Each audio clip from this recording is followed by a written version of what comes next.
श्री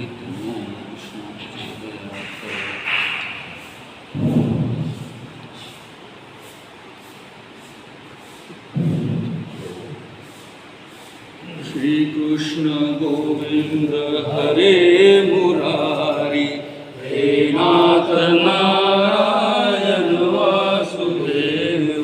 श्री कृष्ण गोविंद हरे मुरारी हे नाथ नारायण वासुदेव। श्री कृष्ण गोविंद हरे मुरारी हे नाथ नारायण वासुदेव। गोपाल कृष्ण भगवान की जय। अगर आपण मागो तो पिछले इसमें हम लोगों ने 19वें श्लोक तक गए है ना बोला बहुना जन्मना अंते ध्यान वान्मा प्रबंधते वासुदेव सर्वमिति स महात्मा। तो हमने देखा था कि बहुत जन्मों के बाद जब नाम रूप के साथ ये सारा जगत में ब्रह्मांड ब्रह्म है ऐसा अनुभव जब उसको आ जाता है, ऐसे जानने वाला महात्मा सुदुर्लभ, ऐसे बहुत कम महात्मा होते हैं जिनको जानते हैं। और बहुत जन्मों के बाद मतलब पिछले बार हमने चर्चा की थी कि ये सारा ज्ञान हम लोग साधक है, इस जन्म में जितना प्राप्त करेंगे उसके ऊपर से अपना दूसरा जन्म मिलेगा, दूसरे जन्म में और कुछ ज्ञान प्राप्त करेंगे वो मिलेगा, और दूसरा जन्म जो मिलता है वो हमारे इस जन्म के प्रारब्ध कर्म के हिसाब से देह मिला हुआ है। तो पिछले जन्म के कर्म बड़ा अच्छा मैंने बताया था कि सबके जितने भी कर्म है मैंने आपको बताया था ना कि वो कर्मयोग, भक्ति योग और ज्ञान योग बताया था मैंने कि कर्म योग से क्या होता है, हमारे संचित कर्म अच्छे जमा होते हैं और बिल्कुल जिसको कहते हैं निष्काम कर्म भाव से जो भी हम काम करेंगे उसका संचित जमा नहीं होता। बाकी अपने भोग और विषय वासना की इच्छा से जितने कर्म हम करेंगे अपने सुख के लिए, अपने लिए, अपना परिवार मानते हुए, अपना घर मानते हुए, मैं बुद्धिमान हूँ ये मानते हुए, मैं बड़ा भक्ति हूँ ये मानते हुए जितने कर्म करते हैं उसके कर्म के बंधन बंधेंगे और संचित में जमा होंगे। और भक्ति योग के कारण इतना होता है कि वो हमारे सारे जन्मों के कर्मों के फल जो है उसको भोगना भक्ति के कारण हमको सहज सुलभ हो जाता है। भक्ति के कारण जो कर्म हो गए वो हमारे कर्म भी जो हमारे कर्मों के हिसाब से जो भी कम ज़्यादा हमको मिलेगा वो हमें भोगने की शक्ति परमात्मा देता है। ये देखा ना कि भक्ति अगर योग रहे तो हमारे कष्ट भी कष्ट नहीं लगते। यानी संत तुकाराम जी को जो कष्ट हुए उनके सारे भक्तों ने जो उनके ऊपर कष्ट किए थे वो भी उन्होंने भगवत कृपा मानकर सहन किया था ताकि उनका कोई विदेह जो है, एक्चुअली वो विदेह रूप थे, ऐसे कहते हैं ना कि वो सदेह वैकुंठवासी हुए। एक बृहदारण्यक उपनिषद में एक अच्छी कथा है याज्ञवल्क्य और गार्गी की कथा। याज्ञवल्क्य और गार्गी ये जनक राजा के दरबार में बैठते थे। अब जानते हो याज्ञवल्क्य नाम के ऋषि के पुत्र थे, उनकी 2 पत्नियाँ थी, कात्यायनी और मैत्रेयी, लेकिन दोनों भी बहुत बुद्धिमान थी। एक तो कात्यायनी थी अपना घर संभालती थी, आश्रम के लोगों की चिंता करती थी, और मैत्रेयी जो थे उनके साथ उनको ब्रह्म ज्ञान की जरा रुचि थी तो याज्ञवल्क्य के साथ में अक्सर वो चर्चा करती थी। तो बृहदारण्यक उपनिषद जो है वो मैत्रेयी और याज्ञवल्क्य की संवाद के रूप में आता है पूरा विषय। उनकी शिष्या थी गार्गी। कहते हैं कि एक बार जनक राजा के दरबार में याज्ञवल्क्य जी बैठे हैं और चर्चा कर रहे हैं, जनक राजा के साथ बात कर रहे हैं। तो मृत्यु क्या है, जन्म क्या है, अक्षर क्या है, चर अचर क्या है, इसके ऊपर में चर्चा करते समय बहुत सारे ऋषि मुनि जो है जो बुद्धिमान लोग थे, ज्ञानी थे, वो भी याज्ञवल्क्य की साथ में चर्चा करते थे। तो आखिर में फिर वो मैत्रेयी ने भी अपने प्रश्न पूछे और मैत्रेयी ने फिर घोषणा की कि सब मुनियों से श्रेष्ठ याज्ञवल्क्य की है। लेकिन होता क्या था कि कुछ ज्ञानी पुरुष जो वहाँ बैठे थे, पंडित जो थे, उनके मन में जो अहंकार था तो उनके मन में विचार आता था कि याज्ञवल्क्य जो राजा के दरबार में बैठे हैं तो राजा को ही सुना रहे, हमको तो सुनाते ही नहीं है। यानी ये राजा को बड़ा मानते हैं, राजा के तरफ शायद किसी क्योंकि वहाँ धर्म चर्चा के अंदर में होता था कि याज्ञवल्क्य ने कहा कि मैं आपको 100 गाय दूंगा, जो आप में सर्वश्रेष्ठ होगा। तो वो गाय का भी वर्णन है कि उनके सींग में सोने के कवर बैठाए हुए थे, ऐसी गाय थी। तो याज्ञवल्क्य जी के मन में था कि गाय मिले तो अपने जो है आश्रम में सब लोगों की सुविधा हो जाएगी। तो वहाँ भी चर्चा होती है, तो गाय उनको मिलती है तो कुछ लोग गुस्से में आ जाते हैं और ये कहते हैं कि ये राजा के तरफ से कुछ प्राप्त करने की इच्छा से याज्ञवल्क्य जी हमेशा राजा के तरफ देख के बात करते हैं, हमको तो काउंट ही नहीं करते, कॉग्निजेंस ही मिलते हमारा ये तो ऐसे में जब याज्ञवल्क्य जी को अपने दिव्य सामर्थ्य से पता लग गया कि मेरी तरफ से ये लोग जरा ईर्ष्यालु हो गए हैं मेरे संदर्भ में, तो इस विषय को लेकर क्या करना चाहिए, तो उन्होंने क्या किया, दृष्टि भ्रम पैदा किया और पूरे राजवाड़ा जहाँ बैठे थे वो आग में जल रहा है ऐसा साफ ऋषि मुनियों को प्रतीत हो गया, जल रहा है। बड़ी अच्छी कथा है वो उपनिषद, तो जल रहा है ऐसा समझ में आता है और सारे लोग भागते, इस कमरे में जाते हैं वहाँ भी आग लगी, उस कमरे में जाते हैं वहाँ भी आग लगी, सब जगह आग लगी हुई है और वो भाग भाग के बाहर आते हैं। थोड़ी देर में अपनी क्या सत्यनारायण की कथा में एक कथा सुनते नहीं कि आखिरी में साधु अभी तट पे आ जाता है और उसकी जो बेटी है टाक क्षदान प्लेग फूलन धर नदीता रास्ता, ऐसा वो कथा है। तो ऐसी वो चले जाती है तो उसको वो नाव जो है वो डूबी हुई दिखाई दी है। तो कुछ कुछ ऋषि मुनि ये कह देते हैं कि नाव पानी में डूब गई थी, ऐसा कुछ लोग बताते हैं वो अपने में। तो मैंने उसका एक हमारे आए थे पुरोहित, उन्होंने ये बताने का कार्यक्रम किया कि वो नाव डुबा दी थी भगवान ने। तो मैंने उनको रोका कि गलत मत बतावे, नाव नहीं डूबी थी, उसके आँख में मतलब वो दृष्टि भ्रम उसे हो गया था करके उसे दिखाई नहीं दे रहा था। जैसे तो सरकार जो है पीसी सरकार बहुत सारे लोगों के अंदर में दृष्टि भ्रम पैदा कर देता है जादू के सहारे, तो उसे जो पूरी ट्रेन की ट्रेन दिखाई नहीं देती, वो नहीं रहती ऐसी नहीं होता, मुझे दिखाई नहीं देगी, बस इतना ही होता है वो। तो ऐसा दृष्टि भ्रम याज्ञवल्क्य जी क्रिएट करते हैं और थोड़ी देर के बाद सारे लोग जब आग शांत हो जाती है तो वो आते हैं, सारे देखते हैं कि जनक राजा जी बैठे हैं और याज्ञवल्क्य जी उनको सुना रहे हैं, इनको तो कोई फर्क नहीं पड़ा, ये वहीं के वहीं बैठे हुए हैं, इनको कुछ समझा नहीं गया आग लगी। तो उन लोगों को बैठे बाद में याज्ञवल्क्य जी राजा को कहते हैं कि राजा भगवान ये अपने यहाँ पे आग लगी थी, इसको पता है क्या आपको? तो जनक बोलता हाँ मुझे पता है, मुझे भी दिखी थी आग। तो बोले सब ये लोग चले गए थे तो आप अपनी जगह से हटे नहीं, मैं जानता हूँ ना बोले कि वो आग लगने के बाद में जलेगा क्या, तो मेरा शरीर ही जलेगा ना, मैं तो नहीं जलूंगा ना, जो मेरे अंदर में मैं हूँ वो तो नहीं जलेगा ना, तो उसे तो कोई मार ही नहीं सकता। और व्यक्त अजन्मा अविनाशी ऐसी चीज है, वो तो मेरे से मरेगा नहीं, वो तो आपके अंदर में भी नहीं मरेगा, मेरे अंदर में भी नहीं मरेगा, मरेगा तो देह मरेगा, इसका क्या है।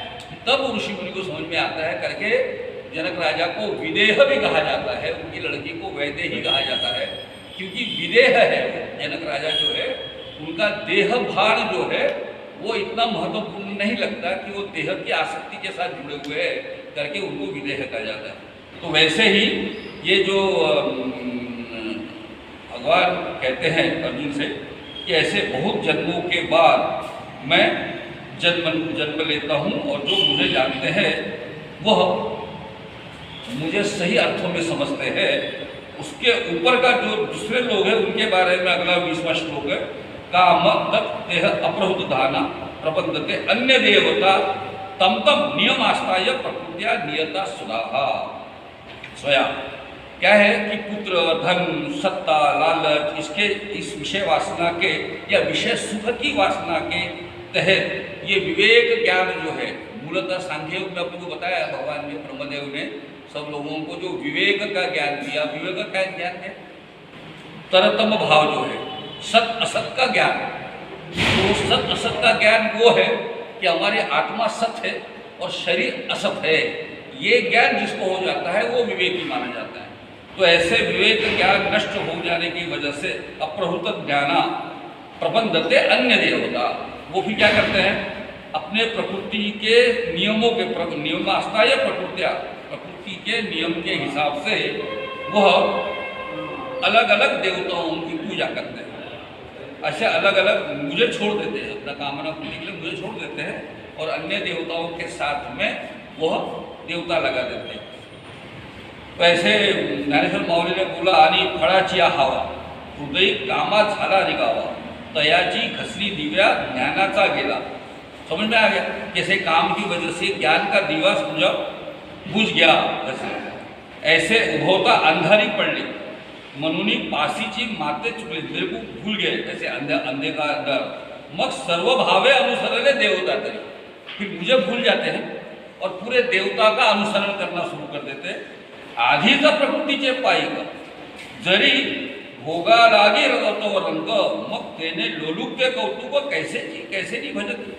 पहले ही प्रकृति के आधीन होकर विषय सुख के लिए दीन दरिद्री होने वाले जो लोग हैं, वह विषय लंपट होकर देवता की बड़ी उत्साह से अपन करते ना, कुछ चाहने की इच्छा से अपन शांति दे तो शीतला माता के मंदिर में जाते हैं, बुद्धि दे कहने के लिए, भगवान जी के मेरे को सारा सुख दे कहने के लिए हम शिव जी और शिव जी की पूजा करते हैं।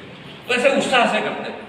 और जो भी करते कवरी तीता नियम बुद्धि कैसी हन उपचार समृद्धि का अर्पण दिखा विधि वीत करने, मतलब जो देव की आराधना के लिए हमारे पुरोहित बताते ना, यज्ञ करने के लिए क्या क्या सामग्री लगती है, उनके मंदिर बताना पड़ते हैं, 56 भोग देना पड़ेगा भगवान को, हाँ, गाँव को ब्राह्मणों को भोजन देना पड़ेगा, ऐसा वो शास्त्र में लिखा है। वो शास्त्र में जो तुम्हारे फल की कामना के लिए जो चाहोगे वो करने के लिए भी आदमी तैयार हो जाता है, क्योंकि अन्न देवता के प्रति उसका भक्तिभाव प्रकट हो जाता है। और वो कहते हैं कि ऐसा यानी पूरी श्रद्धा के साथ में करते हैं, वो प्रॉब्लम नहीं है, लेकिन वो अपनी इच्छा के लिए, कामना के लिए, इंद्रिय सुख के लिए जो मांगते हैं वो सब अच्छे करते हैं। और जो यायाम तनु भक्ता शब्दम आर्चितुम इच्छति तस्याम चला श्रद्धा त्वामेव विद रामहम। तो भगवान बड़ी सुंदर बात कहते हैं और माऊली बड़े सुंदर, वह जो जिये देवता तरी भजावयाची चाड़ करी तयाची ते चाड़ पूरी पूर्वता भी। भगवान बड़ा माऊली बड़े सुंदर बोलते हैं। भगवान कहते हैं कि जो उपासक श्रद्धा से जिस भगवान का अर्चन करना चाहता है, उस स्वरूप के अंदर में मैं ही उसकी श्रद्धा को कायम करता हूँ। मतलब ये मान के चलो कि मैं उसका विरोधी नहीं हूँ, लेकिन जो विषय वासना के लिए मानकर मुझे भूल जाते हैं, मैं उसका विरोध नहीं करता हूँ। मैं तो उनकी उस देवता में नाम रूप रूपी जो देवता है उसके अंदर में उनकी श्रद्धा को मैं और पक्का कर लेता हूँ कि भैया तू ठीक है, तू कर, इसकी पूजा कर, ये आवश्यक है, तुझे भी इच्छा दे, क्योंकि उसके अंदर में वो श्रद्धा भाव से करता है, नियम के साथ में करता है, जो शास्त्र के अंदर में बताए हुए ऐसे पुरोहित के द्वारा बताए हुए सारे संस्कारों के साथ में करता है, तो श्रद्धा के साथ में करता है।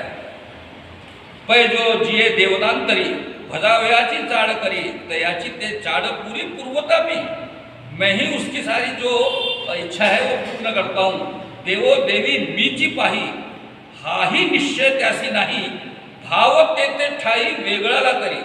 कारण ये सारे देवताओं के अंदर में मूलतः मैं ही हूँ, देवा देवी मीच राही मीच पाही, पर यह हाई निश्चय क्या उसको नहीं है। उस आदमी को ये नहीं लगता, जो भक्त को ये लगता कि सारा जगत में जो ब्रह्म विराजमान है वो इस मूर्ति में भी है, तेरे में भी है, सबके अंदर में है। ऐसा निश्चय नहीं है, क्योंकि वो मेरे अंदर में भगवान है ये भी नहीं मानता और किसी दूसरे चीज में भगवान है ये भी नहीं मानता। भगवान और भक्त के अंदर में जो द्वैत भाव है, अलग अलग दिखना जो है, वो उसकी प्रचिति हमेशा करते रहता है। लेकिन जो हर देवताओं में अलग अलग भाव को रखता है, वो भाव मैं उसको पास में रखने देता हूँ। और उसके बाद का 22वां श्लोक है, स उसे तया श्रद्धया युक्त तस्या आराधनम इहते, जो आराधन करने की जिसकी श्रद्धा के साथ में इच्छा करता है, लभते चतत कामान मई वो विहितानि तान। वो जिस भावना से, श्रद्धा से, जिस इच्छा की पूर्ति के लिए जिस भगवान की आराधना करता है, उसके अंदर में श्रद्धा को मैं पक्का करता हूँ, लेकिन उससे जो फल मिलता है वो भी फल मैं ही देता हूँ। कितनी बढ़िया जगह। यानी उसे लगता है कि मेरी नौकरी लगी, आज गणपति के इसमें 21 नारियल फोड़े मैंने, तो आज मेरा इंटरव्यू हो गया और मुझे मिल गया। तो श्रद्धा भाव से नारियल फोड़ रहा है, इच्छा उसकी क्या है, नौकरी मिलना, भाव श्रद्धा का है। तो भगवान कहते हैं कि उसकी श्रद्धा के भाव को भी पूर्ण करने का काम मैं ही करता हूँ, समझे कि नहीं। लभते चतुर्था कामान मई वो विचारिता, मैं ही उसके सारे इष्ट फल की जो है देता हूँ। माऊली कहते हैं मग या श्रद्धा युक्त तेथे जी आराधना जे उचित ते सिद्धीवरी समस्त यतिला, जो पूरे सिद्ध के साथ में, साधन के साथ में ये करता है। ऐसे जेने जे भावी जे, ऐसे जिस इच्छा से, जिस भाव से मैं देता हूँ, ते फल तेने पावी जे, उसे फल मिलता है। परि ते ही सकल निंदे मजा चिस्त हो, मेरे वजह से ही ये सारे फल मिलते हैं। वो देवी के नाम से भले मिले, देवता के नाम से भले मिले, गणेश जी के नाम से मिले, शंकर भगवान के नाम से मिले, सारे फल जो है वो मेरे से ही फल मिलते हैं। लेकिन उस फल का भी अंतर बड़ा सुंदर बताया भगवान ने। अंतवंत तू, तू मतलब लेकिन, अंतवंत फलम तेषा तद्भवती अल्पमेध सामो देवान देवजो यान्ति मद भक्ता यान्ति मामती। मतलब ऐसे जो भक्ति भाव से करने वाले और मुझे नहीं जानने वाले, जो जो आदमी फल मांगता है वो फल मैं उसे देता हूँ। लेकिन ये सारे फल अंतवंत क्या है, फलम तेषा तद्भवती अल्पम वेगता, वो अल्प काल के लिए टिकने वाले फल रहते हैं। क्योंकि पूरे काल के लिए और जगत का ज्ञान होने के बाद में जो आनंद की अनुभूति मिलती है ना, समझ लो आपके अंदर में अगर साक्षात्कार भगवान का हो गया तो जो आनंद मिलेगा, सत चित आनंद, जो आनंद सत्य को जानने के बाद में चित्त में आता है, वो आनंद जो है वो बिल्कुल कायम रहता है। बाकी जो फल है, मैंने घर बना लिया, भगवान मेरा घर बना दे, प्लॉट खरीदा हुआ है, मेरे को सारे पैसे दिलवा दे, मेरा लोन हो जाने दे, बैंक लोन कर लेगा, भाव से बना घर भी बना लेगा। लेकिन वो घर कितने दिन के बाद टिकेगा, मुझे कि घर कभी ना कभी तो 10-20 साल में तो खराब हो जाता है ना। मेरा घर खराब हो गया 20 साल के बाद में तो क्रैक बैक आने लगेगी, वो खत्म होने वाला है। उसके बाद फिर दूसरा घर बांधेगा, फिर तीसरा घर बांधेगा, लेकिन वो खत्म होते रहने वाला है। परीक्षा है, पास हो गया, नौकरी कर रहा है, तो नौकरी के जो कष्ट अलग है, तो नौकरी मिली ये तो सुख है ही है। नौकरी में कष्ट, आप में से बहुत लोग नौकरी करते होंगे, तो आपको तो नौकरी के कष्ट भी बड़े कष्टदायक थे। एक बार तो नौकरी कर लेने के बाद में आनंद तो आ गया, पगार मिलता है, लेकिन अपने साहब को सुनना पड़ता है। वो जो 4 गाली सुना दिया तो सुनना पड़ता है, आदमी को बड़ा गुस्सा होता है। फिर वो गुस्सा घर जाके अपनी घरवाली में निकालता है ना, बहुत जोर से। घर में कोई कारण नहीं, चाय नहीं बना बराबर, खाना नहीं बना बराबर, ये नहीं करती, नमक वो शुरू कर देता है। और फिर वो बीवी भी गुस्से में आ जाती है, क्योंकि फल मिला वो, बीवी गुस्से में आ जाती है। जैसे बेटा शाम को आता है 2 घंटे में दे देती अपने बेटे के साथ, क्योंकि वो बेटे का कोई दोष उसको मालूम ही नहीं कि मेरी माँ ने मुझे क्यों मारा है। उसको मालूम रहता तो समझ में आता है कि मेरी माँ का जो मेरे पे गुस्सा है वो मेरे वजह से नहीं है, मेरे बाप के वजह से। लेकिन उसे भी पता नहीं लगता, वो भी खा लेता है। फिर दूसरे दिन वो क्या करता है, गुस्सा रहता है, दूसरे दिन अपने किसी दोस्त के पीठ पे जोर से मार देता है और उसका कागज वागज फाड़ देता है। गुस्सा ऐसा ट्रांसफर होते जाता है। तो आनंद का जो फल है, जो उसे मिला हुआ है, वो अपने साथ अपने अनेक दुखों को लेके आता है, जिसकी वजह से आनंद बहुत बार कम हो जाता है। मुझे तो बहुत कम लोग ऐसे दिखे जो नौकरी करते समय अपने नौकरी से आनंदित है। बहुत कम लोग होता। मेरी घर वाली स्कूल में लगी नूतन महाराष्ट्र, मुझे नौकरी करने के आखिरी मेरे को बोलने लगी, तुमने कहाँ मेरे स्कूल में लगा दिया, बोले बहुत बेकार है, बोले उसके बजाय मैं जिला परिषद में रहती। बोले क्यों, मेरे घर के पीछे जिला परिषद में काम करने वाली महिला है, वो देखो बोले कभी भी स्कूल में जाती है, कभी भी आती है, कभी भी कुछ करती है, उनको कोई टेंशन नहीं है। अच्छा वो भाई भी बताती है कि मेरे स्कूल एकदम 10-12 लड़के हैं, बोले मैं अकेली स्कूल, बोले वो हेडमास्टर भी नहीं रहता, बोले तो मेरे मर्जी से पढ़ाती हूँ, बोले मेरी मर्जी से घर चली जाती हूँ। तो इसको तो मेरे को आखिरी सालों में मेरे को बहुत गाला खाना पड़ी कि स्कूल में बोले हमारे वो रणजीत साहब इतने डांटते थे, बोले हमको आपका नाम नहीं लिया, दूसरे लोगों का नाम लिया।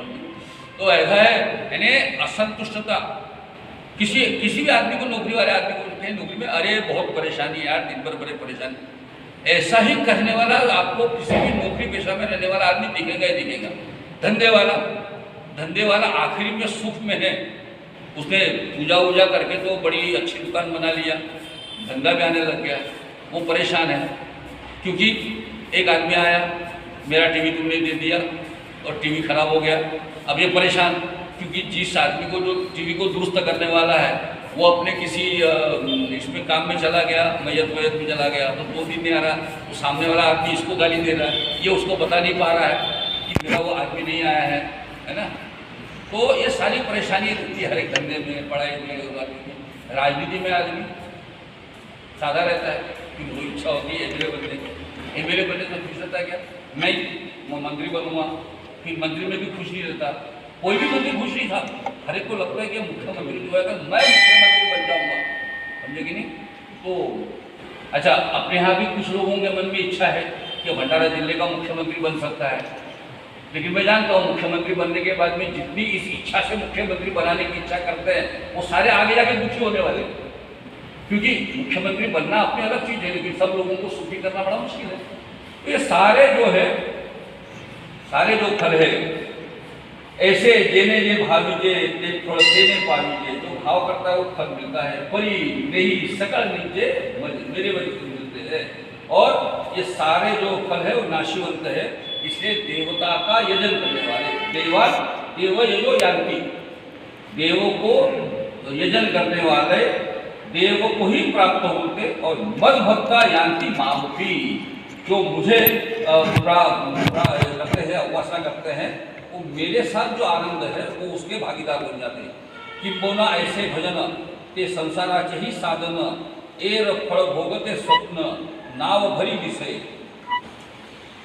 ते असो परिपी मग होका, लेकिन मग होका आवडते परी यजी जो देवता जी, तो देवता जी जो सारे फल मिलते हैं वो संसार के साधन बनते हैं। किंबहुना ऐसे भजन ते संसाराचे साधन, एर फळ भोगतो स्वप्न नाव भरी विषय, वो सारे नाशीवंत फल जो है वो ऐसे दिखाई देते, और जो फल जो है वो स्वप्न के जैसे, वो सारे जो है वो स्वप्न, एर फल भोग के स्वप्न नाव भरी विषय, ऐसे थोड़ी देर के लिए असो उसके, लेकिन इसके बाद प्रिय देवत जो रहते हैं वो देवता का आराधना करते हैं। तो होता है जैसे कोई व्यक्ति परेशान रहता है दिन भर, अपने दुख से पर एक बार बताया था, अपने दुख से परेशान होकर कहीं जाता है तो तिरुपति बालाजी गए, उसको फल प्राप्त हो गया, तो अपने जीवन भर तिरुपति बालाजी को भजते रहता है, ये कर लेता है। जब भी कोई प्रॉब्लम हो गया चला गाड़ी ट्रेन की टिकट निकाला, हाँ चलो, ऐसे करते करते वो पक्का कौन सा हो जाता है, बालाजी का भक्त रहता है। ऐसे ही कोई साईं बाबा के भक्त हो जाते हैं, ऐसे ही कोई वैष्णो देवी के भक्त होते हैं। अपने यहाँ पे बहुत लोग ऐसे कि जो नियमित रूप से वैष्णो देवी जाने का यजन करते रहते हैं, प्रयत्न करते रहते हैं, ऐसे भी लोग देखें। तो जो देवता उनको प्रिय होते हैं वो उस देवताओं को प्राप्त होता है, और बाकी जो शरीर मन प्राण से ये सबसे मुझे देखता है, तो देह के समाप्त होने के बाद देहाच्या निर्वाणी मीच होती, तेर अंगण प्राणी जे अंतर में माझेच या वाणी, ते देहाच्या निर्वाणी मद होती, ऐसे जो है वो मेरे को ही प्राप्त होते हैं। यहाँ तक के तो बता दिया भगवान ने। इसके बाद मूल बात बताना शुरू कर देते हैं भगवान। क्या? अव्यक्तम व्यक्तिमापन्य मन्यते मामम दया परम भाव अजानतो मम अव्ययम अनंतमम। तो कभी भी जो नष्ट नहीं होता, अव्ययम, और इंद्रिय को गोचर, इंद्रियों को नहीं दिखने वाला व्यापक परम भाव, ऐसा जो सर्वोत्तम भाव जो है वो नहीं जाने वाले माम बुद्धय, वो क्या करते हैं? अव्यक्त को भी व्यक्तिम आपन्य मन्यते, वो मैं तो अव्यक्त हूँ, लेकिन मेरे को नहीं जानने वाले जो लोग हैं वो मुझे व्यक्ति के स्वरूप में देखते हैं, और जैसे मर्यादित स्वरूप में देखते हैं। जैसे अर्जुन को भगवान ये बता रहे हैं कि तू मेरे अंदर की जो अव्यक्त शक्ति है, जो मैं अव्ययम हूँ, समाप्त नहीं होना वाला हूँ, वो जो मेरा परम भावम है, जिसको नहीं जानते ऐसे माम बुद्धे, छोटे मूल को वो मुझे व्यक्ति के रूप में जानते हैं। तो मुझे व्यक्ति के रूप में जान रहा है ना, 6वें अध्याय तक तो व्यक्ति के रूप में बहस ही कर रहा है अर्जुन। तो जो मुझे व्यक्ति के रूप में जानते हैं वो थोड़े माम होते, पर तैसे न करीजे पाणी वाया आपल्या हिती वाणी है ते पोहता ती पानी तो चढ़ाता जिन्हें।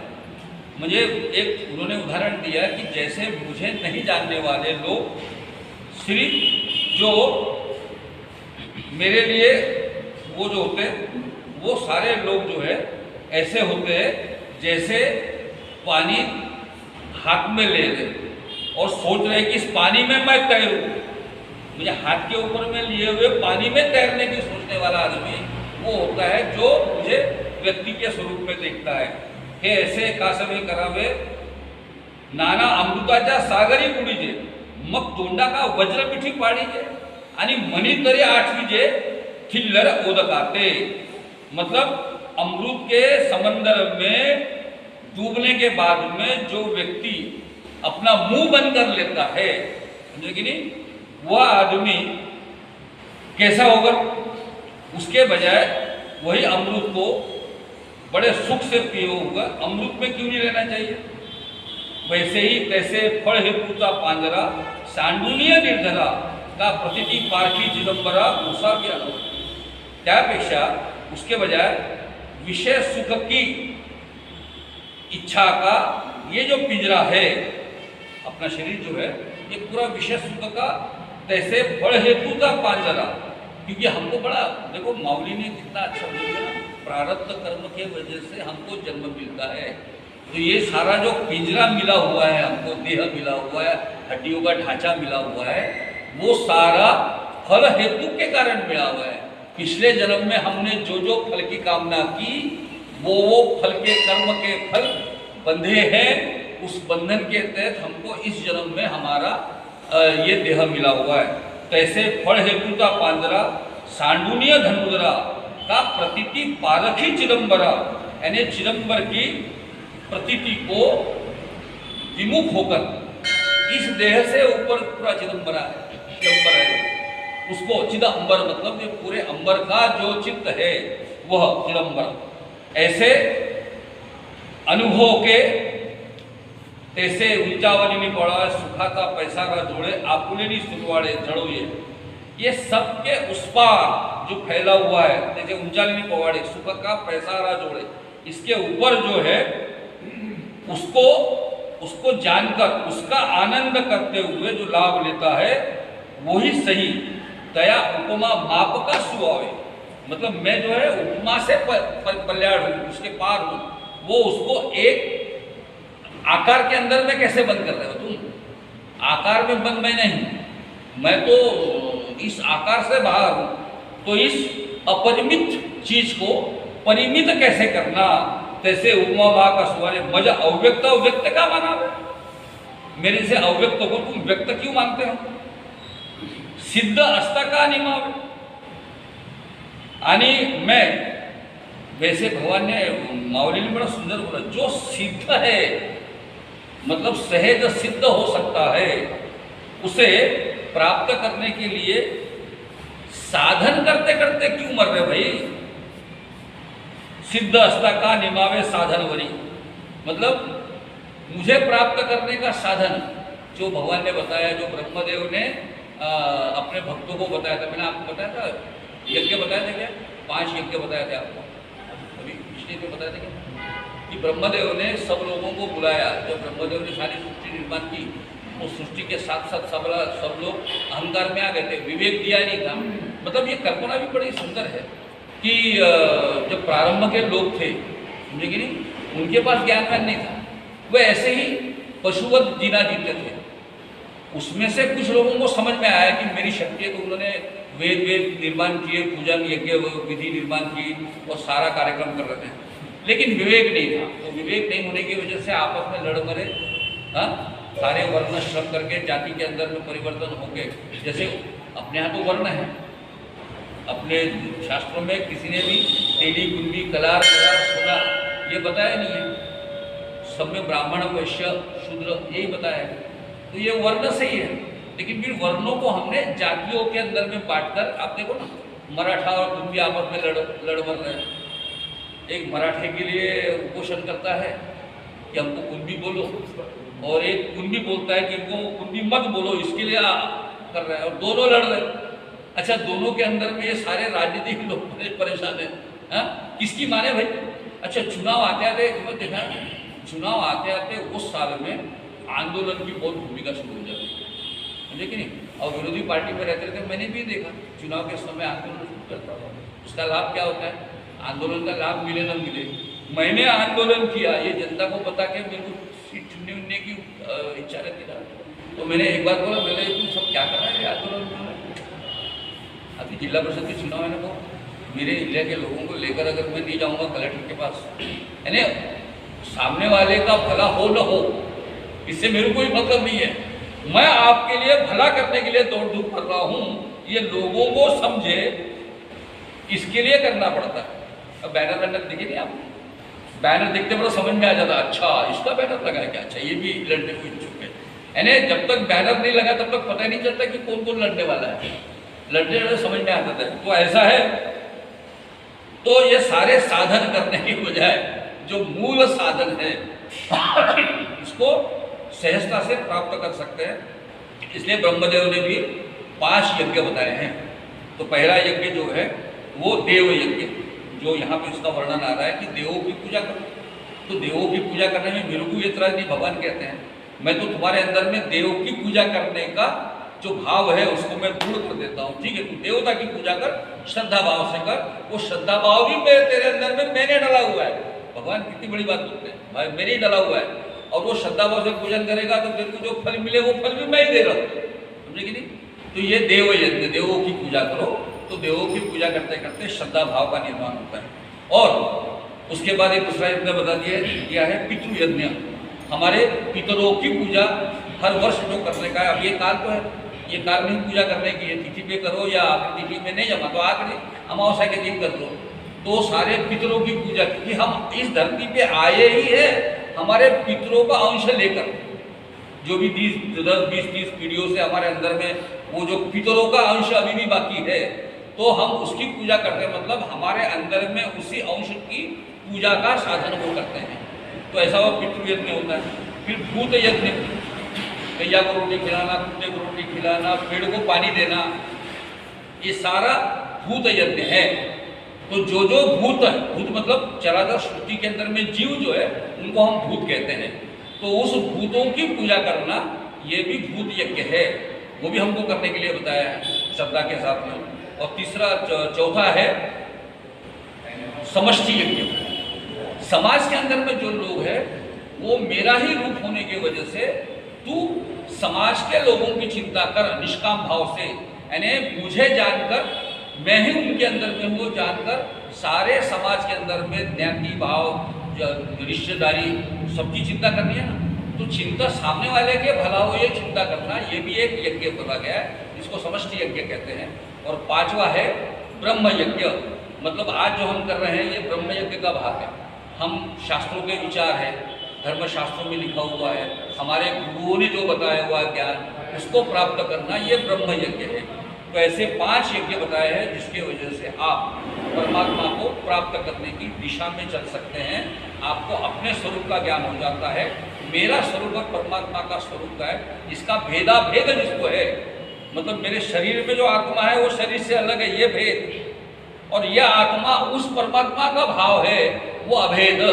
ऐसा भेदा भेद का सुनाम जो पता लगे वह पूजा कर।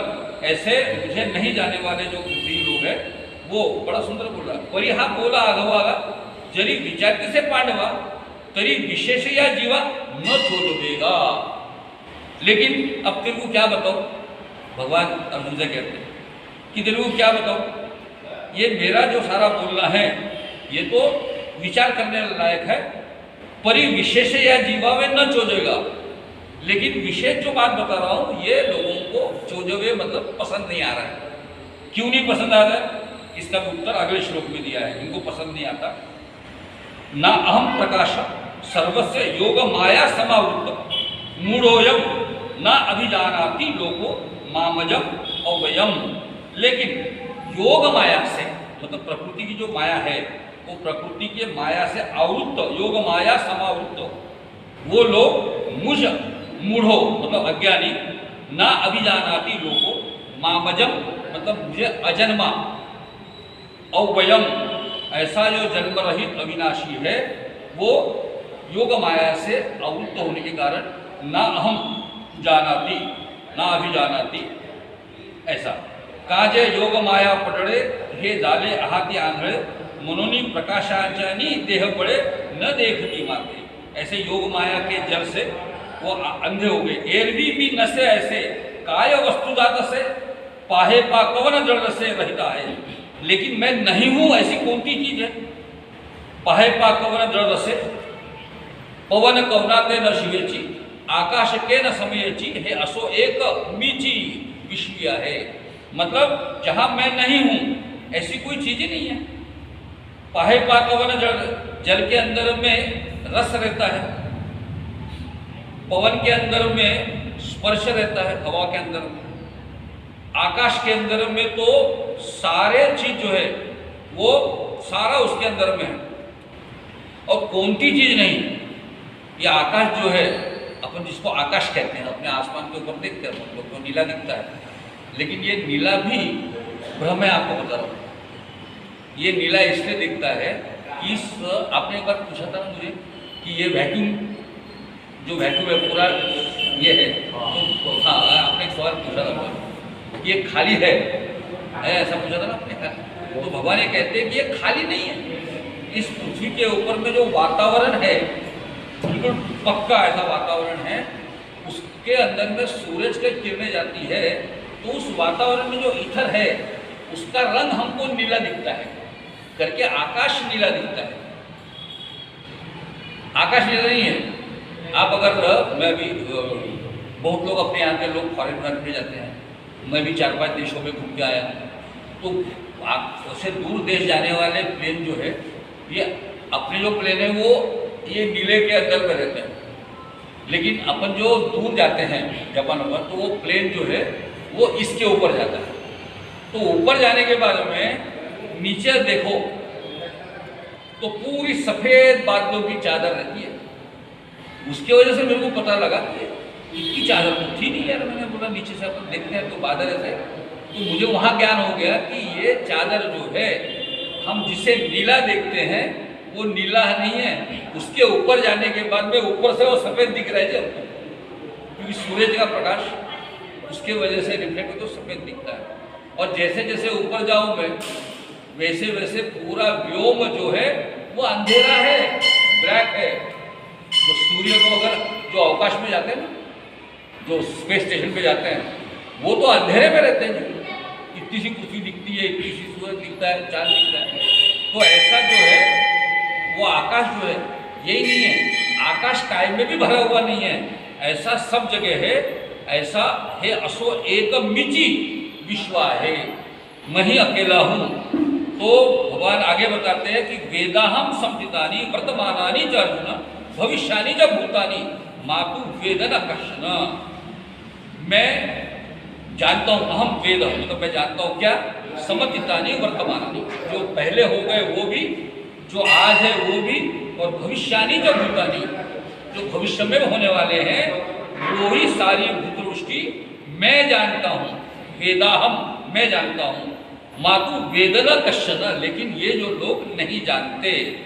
एथे भूते जिथे अतितली तिये मीची होऊनी ठेली आणि वर्तत आहाती जेतुली तीही मीच। मैंने यहाँ जो अभी जो बताया कि भूत अभी जो है का भविष्य माने जिये ही तीही मद वेगळी नाही, हा बोलची एरवी काही हो न जाय, दोराचिया सापासी डोंबा वड़िया ऐसी संध्या न करवे कोना असी देवी भूतासी मिथक्वे।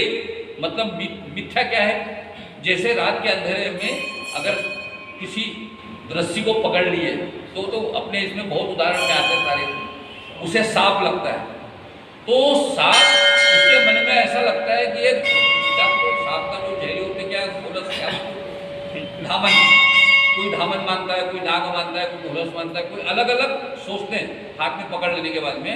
लेकिन वो तो रस्सी रहती है, अंधेरा होने के बाद, अंधेरा हट जाने के बाद समझ में आता है कि मैं तो इस रस्सी को सांप समझ रहा था। तो ऐसे दोराचिया सापासी डोंबा वाड़िया ऐसी संख्या न करवे कोणासी देवी भूतासी मिथ्यत्वे ऐसा में पंडुसुता अनुसुत सदा अस्ता या संसार जो भूता तो आने बोले। तो ऐसे विश्व में मैं एक घनदाट पक्का भरा हुआ होने के बावजूद भी जीव को ये संसार जो है या संसार जो भूता तो आने बोले वो निरा अलग से लगता है, ऐसा घनदाट भरा हुआ है।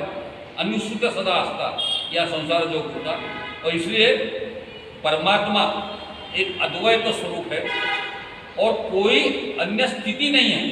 इसलिए अभी जो नहीं दिखता वो दिखता है, तो वैसे मूर्ख लोग क्या है उसको ही मान लेते हैं जो दिखाई देता है, लेकिन जो अव्यक्त है नहीं दिखाई देता वह उसे नहीं मानता। ऐसे अज्ञान दृष्टि से देखने वाला परमात्मा जीव जगत स्वरूप दिखता, यानी जो अज्ञान दृष्टि से देखता है ना वो परमात्मा को जगत स्वरूप दिखता है। ज्ञान के दृष्टि से देखा तो वो इंद्रिय स्वरूप के परे ऐसा लगता है। एक और प्रेम रूप भक्ति से देखता है वो मुझे नाम रूप के साथ में स्वरूप में सज्जित है। ये अलग अलग तुम ज्ञान से देखो तो समझ में आएगा कि वो इंद्रिय से उसके पार दिखता है, लेकिन और अज्ञान से देखता है तो उसे सारा जगत दिखता है, परमात्मा नहीं दिखता, उसे जगत के रूप में देखता है। ज्ञान से दिखता है, देखना चाहे तो उसको वो इंद्रियों से पार है ऐसा दिखाई देगा। भक्ति से देखने वाले को मूर्ति के रूप में, सगुण साकार के रूप में दिखाए। तो भगवान ऐसे कहते हैं कि ऐसा 24-25 श्लोक में ये सारा विषय है। इच्छा द्वेष समुत्थेन द्वंद्व मोहेन भारत सर्वभूतानि सम्मोह सर्गे यान्ति परम। इस यहाँ पे भगवान माऊली ने, मैं माऊली को बहुत मानता हूँ और मैं लोगों से कहता हूँ कि ज्ञानेश्वरी आप पढ़ो, इसके अंदर में ऐसे ऐसे उदाहरणों के साथ में चीज़ें समझाई है माऊली ने कि जिसके अंदर यानी जो गीता पढ़ता है उसको ज्ञान होगा, समझ में आ जाएगा। लेकिन और गहराई से जानने के लिए जो कथा रूप बताते हैं माऊली, उसकी कोई तुलना नहीं हो सकती। भगवान इतना कहते हैं कि इच्छा द्वेष समुत्थेन द्वंद्व मोहेन भारत सर्वभूतानि सम्मोह सर्गे यान्ति परन्तप।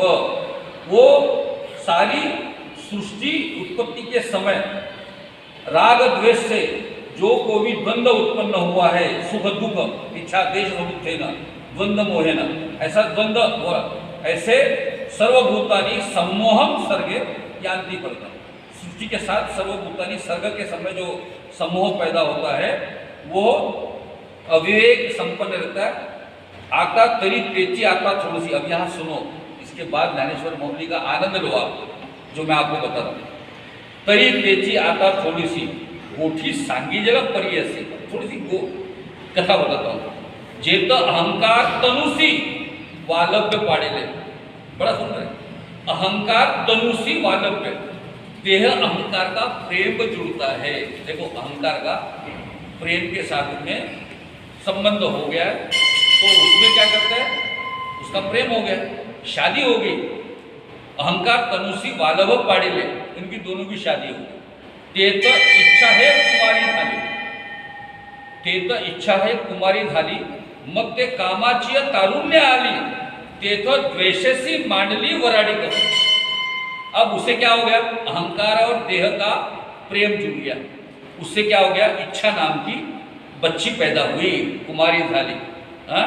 अब वो विषया स्वरूप तारुण्य, तरुणाई में आएगी वो, तो तरुणाई के साथ में तो फिर तारुण्य सुलभ प्रेम की भावना जागृत होगी। मग ते कामाची तारुण्य झाली, ते तो द्वेतेशी मांडली वराडी कर, उसने द्वेष के साथ में शादी हो गई उसकी। वराडी मतलब शादी का अर्थ दिया है, तेथे द्वेषसी मांडली वराडी कर। अब ये इच्छा और द्वेष समुत्थेन ऐसा बताया ना, भगवान ने तो उतना ही बता दिया, माऊली ने और आगे बताया कि उनकी विवाह हो गया। और ऐसे मतलब विषय की भोग वासना हुई कि उसके अंदर में अपना विषय पूर्ण नहीं हुआ, अपनी कामना इच्छा पूर्ण नहीं, तो वहाँ द्वेष भी निर्माण होता है, अपने मन में गुस्सा भी आता है। सामने वाले ने मुझे विधानसभा की टिकट नहीं दी तो दूसरे दिन मैं पार्टी वार्टी छोड़ के और जिनके साथ में इतने सालों से रहा हो उसको गाली वाली देते हुए बाहर निकलते ना उसको, वैसे इच्छा पूरी नहीं हुई कि द्वेष निर्माण होता है। तो ये द्वेष से क्या होता है, तया दोघास्तव जन्मला ऐसा द्वंद्व मोह डाला। द्वंद्व मोह जो ऐसा है वो दोनों से, दोनों के मतलब इच्छा और द्वेष के शादी होने से द्वंद्व महा लड़का होता है। अब ये किसका नाती है, बड़ा सुंदर बोले, ऐसा द्वंद्व मोह झाला मग तो आजयाने वाढविला अहंकार है। तो अहंकार कौन हो गया, ग्रैंडफादर हो गया ना। अहंकार और देह का होने से इच्छा और द्वेष की शादी हुई और दोनों का बच्चा द्वंद्व मोह हो गया। अब ये द्वंद्व मोह को कौन पढ़ाता है, और कितना सुंदर अनुभव है जी। हम लोग भी अपने बच्चे से प्रेम कम होता है, नाती से प्रेम ज्यादा रहता है। मुझे याद है, जब मुझे बताओ कि नहीं बताओ, मेरे मित्र रामास्वर, उनके पिताजी दोनों गुजर गए। उनके पिताजी गोपाल रामास्वर, अभी अर्जु जो है आजकल उसका लड़का, तो वो स्कूल में नहीं जाता था। तो मैंने एक दिन उसको बहुत जोर से झापड़ मारा, सुबह में कौन कहता।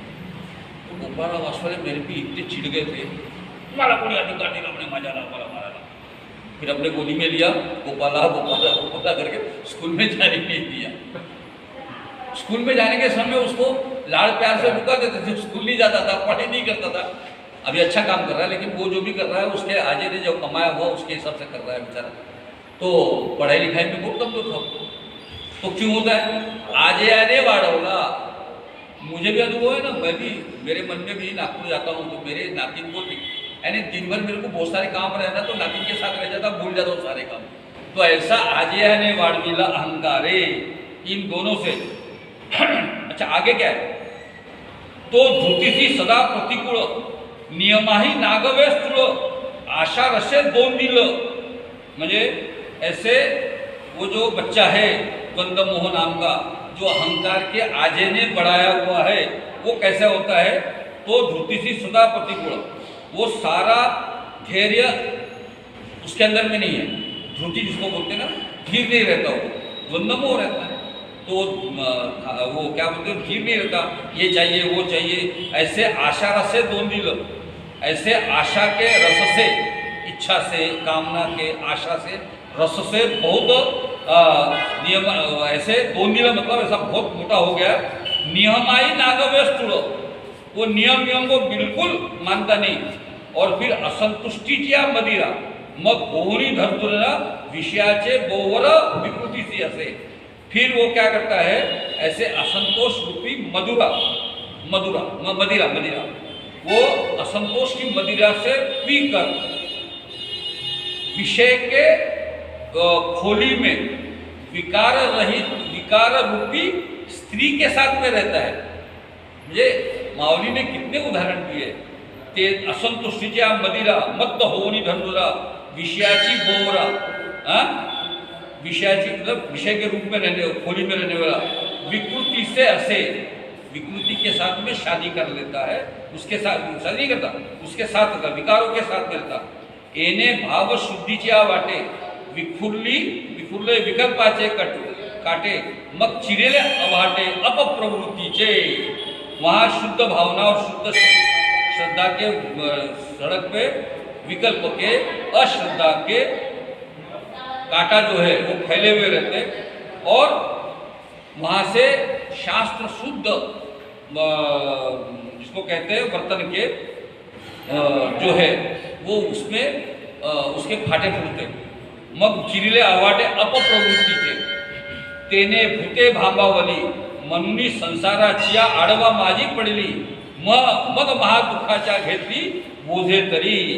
ऐसे अलग अलग जो विकृति के, अपप्रवृत्ति के जो छोटे छोटे आड़ मार्ग जो मिलते हैं, ऐसे आड़ मार्ग से वह फैलते हैं, और शास्त्र विरुद्ध वर्तन के ऐसे आड़ मार्ग जो है वो उनको मिलते हैं, और उसके अंदर में ये भूते भांबावली। अब सीधे सीधे रास्ते से जाने का नहीं, क्योंकि ऐसे अपप्रवृत्ति के कारण, द्वंद्व मोह के कारण, अपप्रवृत्ति के कारण, विषय विकृति के कारण वो बहुत परेशान हो जाते हैं। मग क्या होता है, तेथे भूते भांबावली मनुनी संसाराची आडवा बाजी पाडिले। ऐसी भूत जो है पूरे घबरा जाते हैं, समझ में नहीं आता।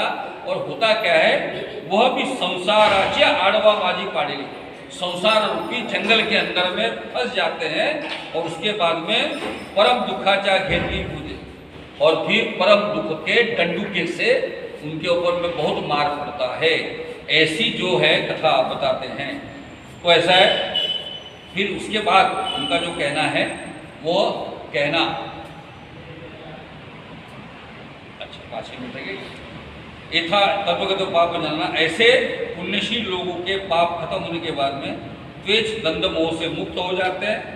ऐसा फिर मेरे भजन करते हैं। जरण मोक्षाय पामाश्रय यांकिते ब्रह्म तद्वित कुसम अध्यात्म कर्म चक्र। ऐसे जो रामकृष्ण स्वरूप का आश्रय करके जो कोई मरण से मुक्त होने का प्रयत्न करता है वो ब्रह्म जानते हैं, कर्म भी जानते हैं, और ऐसे सारे कर्मों को, सारे कर्म जो है वो भगवत रूप में हो जाते हैं। ऐसा अध्यात्म लाभ तया होएगा धनंजय, भांडवल जया उद्यमी है। ऐसे मेरे सगुण स्वरूप के भांडवल पे कोई उद्योग करता है उसको अध्यात्म प्राप्ति होती है। अभी और उसके बाद कहते हैं कि इसको जानने के बाद भी क्या होता है, स अधिभूत अधिदैव माँ साधी यज्ञम च ये विदु प्रयाण काले भी च माते विदुर्युक्ता चेतसा। ऐसे लोग जो होते जो जी साधी भूता पाते प्रतीति चेनी हाथे धरुणी आदि देवते शिवत्र ज्ञा, ऐसे जो साधी भूतों को समझ लेते हैं और साधी अधिदैव को समझ लेते हैं, अधिभूत समझ लेते हैं, अधि आत्मना समझ लेते हैं, और एरवी तया जानिवे ची वेगे भी अधि दृष्टि गिरिगे ते तनुचे ही वियोगे। उनको तनु का भी शरीर छोड़ते समय वो उनको कोई दुख नहीं होता। और जो जिनकी मृत्यु के समय पंच महाभूतों के साथ जिनकी दूरी छूट जाती है, एरवी आयुष्याचे स्थित बिगड़ता भूताची उमटे खड़ा खड़ा काय न मरती जया चित्ता युगा तुला। मतलब जो पंच महाभूत के साथ जो मरते समय सारे पंच महाभूतों के साथ का आदमी छूटता है ना, तो वो छूटने की जो गड़बड़ होती है वह मुझे नहीं होती, लेकिन मुझे मरता हुआ देखकर जो पंच महाभूतों के साथ जुड़े रहते हैं उनको बड़ा दुख होता है। परी तेनो कैसे पे पा जड़ोनी गेले माझ्यांगा ते प्रणाच्या लगभगा नसाने जा। जो मेरे सगुण रूप से यज्ञ हो गए, एक के प्राप्त हो गया, वो प्रलय काल के व्याकुलता में मुझे छोड़ते नहीं, समझेंगे, मला छोड़ते समझे। और उसके बाद ज्ञानेश्वर माउली ने आखिरी की जो गोली लिखी है, मैंने बड़ा सुंदर उन्होंने कहा है, वो केवल मैं हिंदी बता देता हूँ। ऐसे जो अनुभव निपुण पुरुष है वही मेरे अंतःकरण के अंदर में सारे लोग वो योगी है। ऐसे शब्द रूप के इसके अंदर में, यानी भगवान ने ये कहा है, भगवान ने यहाँ पे ये कहा है, ये आखिरी का जो है 210 184 है, इसके अंदर में भगवान ने, अब एक बार पढ़ लेता हूँ। एरवी तरी जाना ऐसे जे निपुण तेची अंतःकरण युक्त होगी तो वह इथे शब्द कुपी के तळी नोडवेची अवधाना अंजुळी जे नावक अर्जुन तयवेळी मागाची होता। क्योंकि यह सुनने के बाद में अर्जुन साहब पीछे रहता था, क्योंकि उसको आनंद भगवान के मुख से सुनने वाली बातों के अंदर में इतना रस के आता, रसयुक्त रसाळ वाणी से जो भगवान बता रहे, वो उसका अर्थ समझ में नहीं आ रहा था भगवान को, अर्जुन को, और समझ में नहीं आ रहा था कि है क्या। आनंद से भर गया था सुनने के बाद, और उसके अंदर में इच्छा थी कि वो बहुत सुनूं मैं, उसके अंदर में बहुत बहुत सुनूं, बहुत बोलते रहे, बहुत सुनते रहे, लेकिन अर्थ समझ में नहीं आ रहा था। इसलिए फिर भगवान को अर्जुन यहाँ पे थोड़ा भगवान कहते हैं पने के, लेकिन आपने जो सारे सिद्धांतों के ये जो अभी जो 7 पद है ना, 24 से लेके 30 तक के, ये जो 7 पद के अंदर में अव्यक्त, अजन्मा, अविनाशी, इसका जो विवेचन किया है उसके ऊपर में भगवान कहते हैं कि जो बात आपने कही थी मग बिनवले सुबटे हा होजी एक वाटे 7 ही पदी अनुच्छिष्टे नवले आते। ये 7 ही पद आपके जो है वो ऐसा जिसको मेरे को कोई अर्थ समझ में नहीं आ रहा है, अनुच्छिष्टे मतलब उसका अर्थ मेरे को समझ में नहीं आ रहा है, और तुम्हारे शब्दों के समुदाय से जो विस्मय मेरे को आता है वो उस मेरे कान के झरोके में से मेरे कानाचेनी गवाक्षले बोलावे रश्मि अभ्यंतरे पायना का चमत्कारे अवदान टाकले, उसके वजह से मेरा कान के मेरे हृदय के अंदर में आता तो मन आश्चर्य हो जाता और अर्थानुसंधान छूट जाता है। अर्थ, इसलिए मुझे अर्थ जानने की इच्छा है। भगवान वो तू बता कि जो कुछ भी अर्थ तूने बताया है वह जैसे गुरु को प्रश्न करना चाहिए वैसे मैं आपको प्रश्न करता हूँ। मैं आपका शिष्य हूँ और ऐसा सुंदर मराठी भाषा में आपने जो मेरे को बताया, वो ज्ञानेश्वर मौली कहते हैं अपने भक्तों को, ऐसा भगवान के अर्जुन के अंदर में प्रश्न आता है कि मेरे को उसका अर्थ समझा। तो यहाँ 7वें अध्याय में साधि यज्ञ, सा अधिभूत, सा अधिदेव, सा अधिआत्मना, ये 3 चीजें बताते हैं भगवान कि सारा अधिदेव मैं हूँ, सारा अधियज्ञ मैं हूँ, सारा अधिभूत जो है वो मैं हूँ। इसको तू समझ कि सारे के अंदर में जो ब्रह्म है वही ब्रह्म मैं हूँ। यहाँ 7वां अध्याय समाप्त होता है और फिर 8वें अध्याय में फिर अर्जुन पूछता है प्रश्न भगवान से, किम तद ब्रह्म, किम अध्यात्म, किम कर्म पुरुषोत्तम, अधिभूतम च किम प्रोक्तम, अधिदेवम किम उच्यते, अधियज्ञम कथ गोत्र देहेस्मिन् मधुसूदन प्रयाण कालेची कथ देवसी।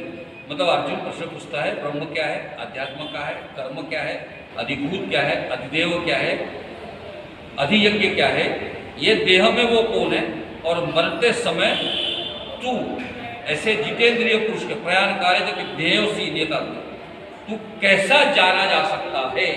ये प्रश्न के साथ में 8वां अध्याय हम लोग शुरू करेंगे, या ये कहता हमारे गुरु जी शुरू करेंगे, क्योंकि मैं इसलिए प्रयत्न करता था कि बुधवार को इसलिए आना नहीं हुआ मेरा कि शायद मेरे हाथों से 7वां अध्याय की पूर्णाहुति हो, ऐसी परमात्मा की इच्छा थी, और गुरु जी के हाथों से 8वां अध्याय शुरू करके मेरा बुधवार को आना नहीं हुआ और आज आना हुआ। तो आज आपने ये सारा पढ़ा, अगर ज्ञानेश्वरी आपके घर में हो, समझे कि नहीं, तो ज्ञानेश्वरी लो और वो जो 8वें अध्याय 184 से 210 तक अर्जुन की भावनाओं में आप आ जाओ। ये पढ़ने के बाद में कि अर्जुन की पूरी मानसिकता कैसी थी उसमें आप आ जाओ, वो सुनो, समझो, उस सारे जगत में जो फैला हुआ है उसको समझो, और हर चीज उससे ही होती है।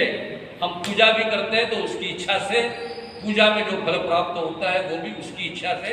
तो वो कौन है, ये जो प्रश्न है कि जो देता है, वो प्रश्न के साथ में अर्जुन 8वां अध्याय में प्रश्न पूछता है। वो 8वें अध्याय से हम लोग उसको जानने का प्रयत्न करेंगे। फिर से यहाँ हम समाप्त करते हैं। चलो आइए अपने अभी तक के जितने भी हमारे हाथों से घटे हुए कर्म की क्षमा परमात्मा से मांग लेते हैं।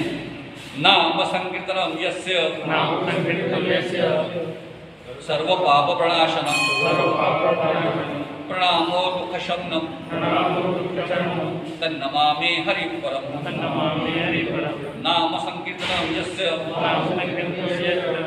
प्रणामो दुख शमनम सर्व पाप प्रणाशनम प्रणामो दुख शमनम तन्नमामि हरि परम।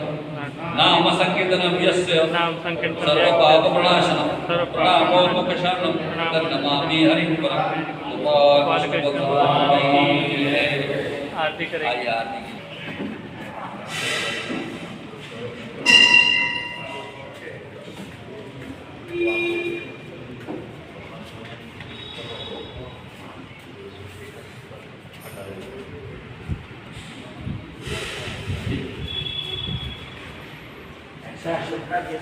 बैठ के करो ना। Thank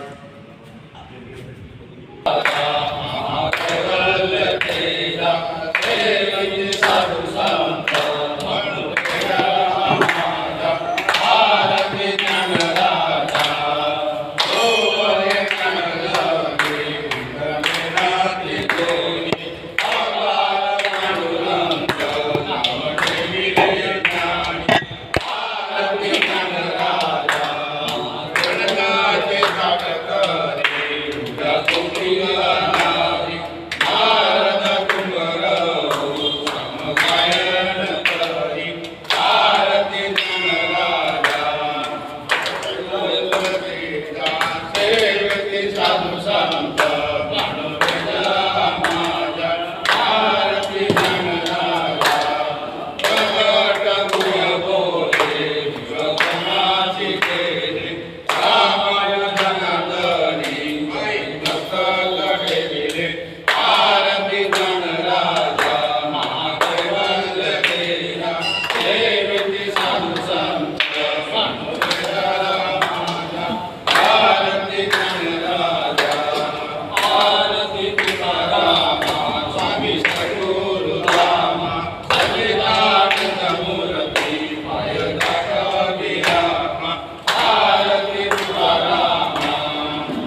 करोमि यच्च सकलफलस्मै नारायणाय समर्पयामि अच्युतं केशवं नारायणं कृष्णनामोऽस्तुते श्रीराममाधवं पुष्पावतं जानकीनायकं संस्तुते हरे राम राम राम हरे हरे कृष्ण कृष्ण कृष्ण हरे हरे राम राम राम हरे हरे कृष्ण कृष्ण कृष्ण हरे हरे राम राम राम हरे हरे हरे कृष्ण कृष्ण कृष्ण हरे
चला वाह राम